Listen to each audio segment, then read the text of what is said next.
ఇటీవల కాలంలో వైసీపీలో అబద్ధాలు ఫేక్ ప్రచారాలు తీవ్ర స్థాయికి చేరాయి. సరే, సోషల్ మీడియా బ్యాచ్ అంటే ఏదో ₹5 చిల్లరకు కక్కుర్తుబడి ప్రచారం చేశారు అనుకోవచ్చు. కానీ అధికార ప్రతినిధిగా ఉన్నటువంటి శ్యామల లాంటి వాళ్ళు కూడా అత్యంత చిల్లరగా నీచమైనటువంటి ఆధారాలు లేని ఫేక్ ఆరోపణలు చేసి కూటమి ప్రభుత్వం మీద విషం చిమ్మే ప్రయత్నం చేస్తున్నారు. సో కూటమి ప్రభుత్వం కూడా ఇప్పటిదాకా చూస్తూ ఊరుకుంటూ వచ్చింది.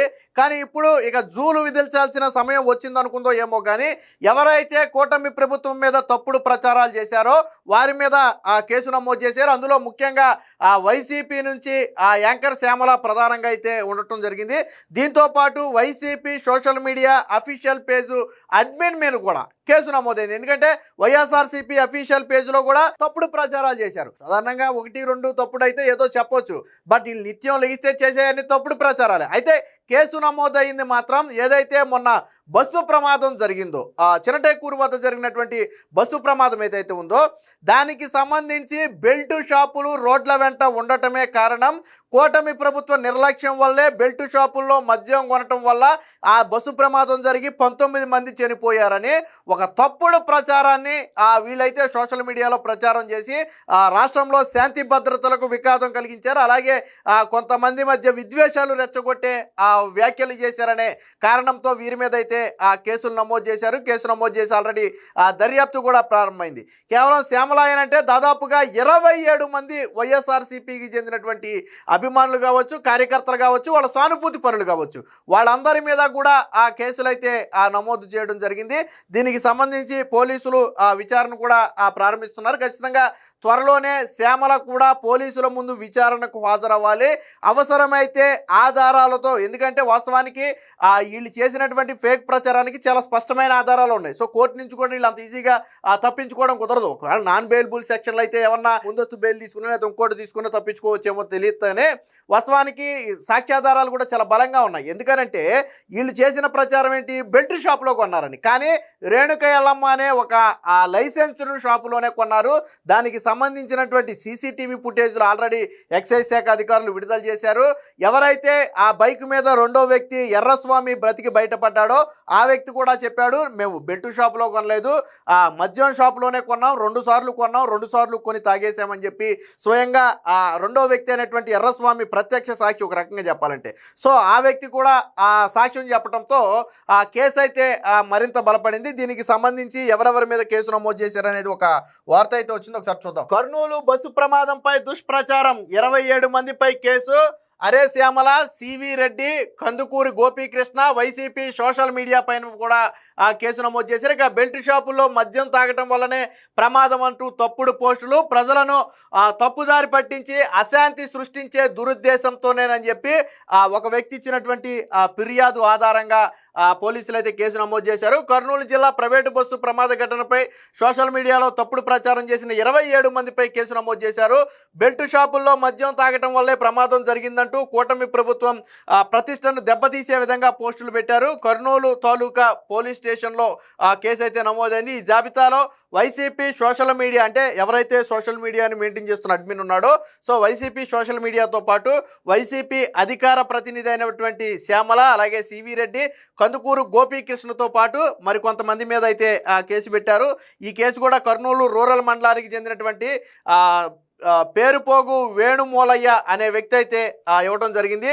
సో ప్రజలను తప్పుదారి పట్టించి రాష్ట్రంలో అశాంతి చేశారనే ఉద్దేశంతో కేసులు అయితే పెట్టడం జరిగింది. వీరి మీద పెట్టిన సెక్షన్లు ఏంటంటే 352, 353/1, అలాగే 196/1, 61/2 బిఎన్ఎస్ సెక్షన్ల కింద అయితే కేసు నమోదు చేసినట్టుగా సిఐ తేజోమూర్తి అయితే వెల్లడించడం జరిగింది. సో వాస్తవానికి జరిగింది ఏంటనేది ఇక్కడ రాశారు. ఆల్రెడీ నేను ఇందాకే మీకు జరిగింది ఏంటనేది చెప్పాను. సో ఇద్దరు వ్యక్తులు కలిసి ఒక ఫంక్షన్కి వెళ్ళే నిమిత్తం ఇద్దరు కలిసి తాగిన మాట వాస్తవం, 2 సార్లు కొనుక్కున్న మాట వాస్తవం. మధ్యలో 2:30 సమయంలో పెట్రోల్ బంకులో పెట్రోల్ కొట్టించుకుని రోడ్డు మీదకి వచ్చిన వెంటనే జల్లు ప్రారంభమైంది. ఒక 3-4 కిలోమీటర్లు లేక కొద్ది మైకంతో ఉండటంతో డివైడర్ని ఢీకొట్టి కింద పడిపోయారు. అప్పటికే ఎవరైతే శివశంకర్ చనిపోయిన వ్యక్తి ఉన్నాడో ఆ వ్యక్తి అప్పటికే స్పృహ తప్పిపోవడంతో కంగారు పడిన ఎర్రస్వామి ఏం చేశాడు, చిన్న చిన్న దెబ్బలతో ఎర్రస్వామి ఆ వ్యక్తిని పక్కకి లాగాడు, కానీ బైక్ని పక్కకి లాగటం కుదరలేదు. సో ఆల్రెడీ ఆ బ్లూ కలర్ బస్సు ఒకటి ఈ బైక్ను ఢీ కొట్టింది, జస్ట్ చివరి టచ్ చేసి వెళ్ళిపోయింది. సో ఆ బస్సుకి ఏం ప్రమాదం జరగల. బట్ వెనకమాల వచ్చినటువంటి కావేరీ ట్రావెల్స్ ఏదైతే ఉందో అది ఆ బైక్ని కరెక్ట్గా మిడిల్లో ఢీ కొట్టడంతో ఏమైందంటే బైక్ ఎటు జరగల, బస్సులు ఇరుక్కుపోయింది. సో అది ప్రమాదానికి ప్రధాన రీజన్. సో ఇందులో బెల్ట్ షాప్ అనేది ఎక్కడా లేదు. స్వయంగా ఎర్రస్వామి ఎవరైతే ఈ నిందితుల్లో ఒకటిగా ఉన్నటువంటి ఎర్రస్వామి ఉన్నాడో ఎర్రస్వామి స్వయంగా చెప్పిన మాట ఏంటంటే మేము మద్యం షాప్లోనే కొన్నామన్నాడు. సరే బలవంతం పెట్టో భయపెట్టో చెప్పించారని ఎవరైనా అనుకోవచ్చు. బట్ ఎక్సైజ్ శాఖ అధికారులు ఏం చేశారు, ఏ షాపులో మద్యం కొన్నారో దాని వీడియో ఫుటేజ్లు విడుదల చేశారు. ఆల్రెడీ మనం దాని మీద వీడియో కూడా చేసాం. సో 6:58 గంటల సమయంలో ఒకసారి 8:25 గంటల సమయంలో ఒకసారి 2 సార్లు కూడా వైన్ షాప్ తీసుకున్నప్పుడు, లైసెన్స్డ్ వైన్ షాప్ తీసుకున్నప్పుడు వాళ్ళు కొన్నారు. దానికి సంబంధించిన ఫుటేజ్ కూడా వచ్చింది. మరి ఇన్ని ఆధారాలు చూపించిన తర్వాత కూడా ఇది బెల్ట్ షాపుల వల్లే జరిగింది. మళ్ళీ సాక్షిలో ఏమని రాశాడు, బెల్ట్ ఫుటేజ్ మాయమని చెప్పి మరొక ఆర్టికల్ వేశాడు. బెల్ట్ ఫుటేజీ మాయమైతే ఇప్పుడు ఎక్కడైనా ఒక ఫుటేజీయే ఉంటుంది. అయితే వైన్ షాప్ దగ్గర ఉండాలి లేదా బెల్ట్ షాప్ దగ్గర ఉండాలి. రెండు దగ్గర అయితే ఫుటేజ్ ఉండదు కదా. వైన్ షాప్ దగ్గర ఆల్రెడీ ఫుటేజ్ ఉంది కదా, మళ్ళీ బెల్ట్ షాప్ దగ్గర ఫుటేజీ మాయమేంటి నాకు అర్థం కాల అని సాక్షిలో హెడ్డింగ్కు బెల్ట్ షాపుల వల్లే ఈ ప్రమాదం జరిగింది, 19 మంది చనిపోయారని. ఘటన జరిగిందే ఇప్పుడు ఎక్కడ జరిగింది, ఎలా జరిగింది, దానికి కూటమి ప్రభుత్వానికి లింక్ ఎక్కడ కుదిరిందో నాకు అర్థం కాల.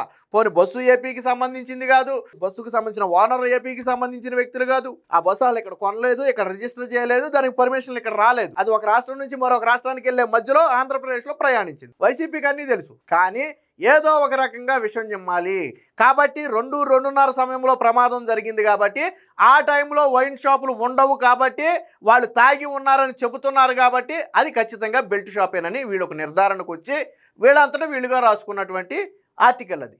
దాన్ని సోషల్ మీడియాలో పోస్ట్ చేశారు. సో ఫలితం ఏంటి, ఈరోజు అందరిని తీసుకెళ్ళి జైల్లో పెట్టాల్సిన పరిస్థితి. సో ప్రమాదం జరగడానికి ముందు బైకర్ శివశంకర్ ఎర్రస్వాములు 23వ తేదీ గురువారం రాత్రి పెదటేకూరు గ్రామంలో ప్రభుత్వ లైసెన్స్డ్ శ్రీ రేణుకా ఎల్లమ్మ వైన్స్ దుకాణంలో మద్యం కొనుగోలు చేసి తాగారు.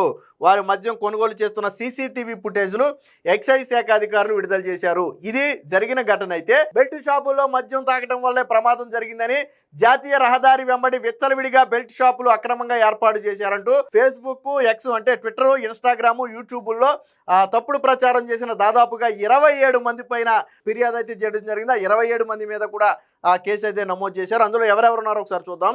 సివి రెడ్డి, కందుకూరు గోపీకృష్ణ, శ్యామల, దీంతోపాటు వైసీపీ అఫీషియల్ పేజ్ అంటే దాని అడ్మిన్ ఎవడైతే ఆడు, అలాగే నవీన్ వైఎస్జే వైజాగ్ అనే వ్యక్తి, వెంకీ అనే వ్యక్తి, యూట్యూబ్ ఛానల్ యువ టీవీ అనే ఒక ఛానల్, అలాగే కుమార్ రెడ్డి ఆవుల అనే ఒక వ్యక్తి, డాక్టర్ చిరంజీవి అనే ఒక వ్యక్తి, జగనన్న కనెక్ట్స్. సో ఇది నాకు తెలిసి వైసీపీ అఫీషియల్గా నడుపుతున్నటువంటి హ్యాండిల్. జగనన్న కనెక్ట్స్ అనేది వైసీపీ అఫీషియల్గానే తన దగ్గర పెట్టుకుని నడుపుతున్నటువంటి హ్యాండిల్. అంటే వాళ్ళు అఫీషియల్లో ఏలేని వార్తలను, థర్డ్ పార్టీ వార్తలన్నింటిని కూడా ఇందులో వేసి నడుపుతూ ఉంటారు. సో దానితో పాటు రాహుల్, అలాగే దర్శన్, రాము, శ్రీధర్ రెడ్డి అవుతుంటే వైఎస్ఆర్సీపీలో సోషల్ మీడియాకి సంబంధించి ఒక పదవి కూడా ఇచ్చినట్టున్నారు. ఈ శ్రీధర్ రెడ్డి అవుతూ ఎవరంటే గతంలో జడ్జిల మీద కామెంట్లు చేసి జైలు శిక్ష అనుభవించి బయటకు వచ్చినటువంటి వ్యక్తి. స్టిల్ ఇప్పటికీ సిబిఐ కేసు నడుస్తుంది నాకు తెలిసి, ఎందుకంటే అంత ఈజీగా ఏం కొట్టారు. ఆల్రెడీ జడ్జిల మీద అత్యంత నీచమైన, దారుణమైన కామెంట్లు చేశాడు. అలాంటి వ్యక్తిని తీసుకెళ్ళి వీళ్ళు పదవులు ఇచ్చుకున్నారు. సో వైసీపీలో పదవులు కావాలంటే ఆ మాత్రం బూతులు మాట్లాడితేనే పదవులు ఇస్తారు. సో శ్రీధర్ రెడ్డి అవుతూ కూడా ఉన్నాడు. ఇక బిలాల్ వైసీపీ, తిప్పిరెడ్డి, నాగార్జున రెడ్డి, కారుమూరి వెంకటరెడ్డి అంటే వైఎస్ఆర్సీపీ అధికార ప్రతినిధో లేదా మరి కార్యదర్శో, మొత్తానికి మనకు తెలుసు కదా, మనం ఆఫ్ నాలెడ్జ్ అని పిలుస్తాం. సో ఆ కారుమూరి వెంకటరెడ్డి కూడా ఆ బెల్ట్ షాపుల వల్లే జరిగింది, చంద్రబాబు వచ్చిన తర్వాత అడుక్కో బెల్ట్ షాప్ వచ్చిందని చెప్పి ఏం మాటలు మాట్లాడాడు. సో ఆ వ్యక్తి మీద కూడా ఆ కేసు అయితే నమోదు చేశారు. ఇక నారాయణ పోతుల, అలాగే వారియర్స్ వైఎస్ జగన్ అనే ఒక page, media page, Telugu NRI bulletin board అనేది ఒకటి, ధరణి ఏపీ పాలిటిక్స్ ఒకటి, మకిదా ఒకటి, కాటసాని అభిమాని రాఘవేందర్ రెడ్డి అనేది ఒకటి, సత్యబాబు వైసీపీ. సో ఈ అకౌంట్ పేర్లు అనమాట. సో వాళ్ళ ఒరిజినల్ పేర్లు ఏంటో మనకు తెలియదు. సో అలా పెట్టుకున్నారు. సో వీరందరి మీద కూడా ఆ కేసు అయితే నమోదు చేసింది. ఇప్పుడు ఆ అకౌంట్లు ఇందులో కొన్ని అకౌంట్లు తీసేశారనేది చెప్తున్నారు. అంటే ఎప్పుడైతే కేసు నమోదు అయిందని వార్త వచ్చిందో అందులో కొన్ని అకౌంట్లు వెంటనే డీయాక్టివేట్ చేసేశారని చెప్తున్నారు. బట్ ఏదేమైనా దొరకటం అయితే దొరుకుతారు. నోరు ఉంది కదా, ఏదైనా మాట్లాడతాం, ఏదైనా ప్రచారం చేస్తామంటే ఫలితం ఇలాగే ఉంటుంది. తప్పుడు ప్రచారాలు చేసిన ఎవరూ కూడా తప్పించుకోలేరు. వైఎస్ఆర్సీపీ చేసే ఫేక్ ప్రచారాలను ఇక ముందైనా మానుకోకపోతే కఠిన చర్యలు అనుభవించడానికి సిద్ధంగా ఉండాలి.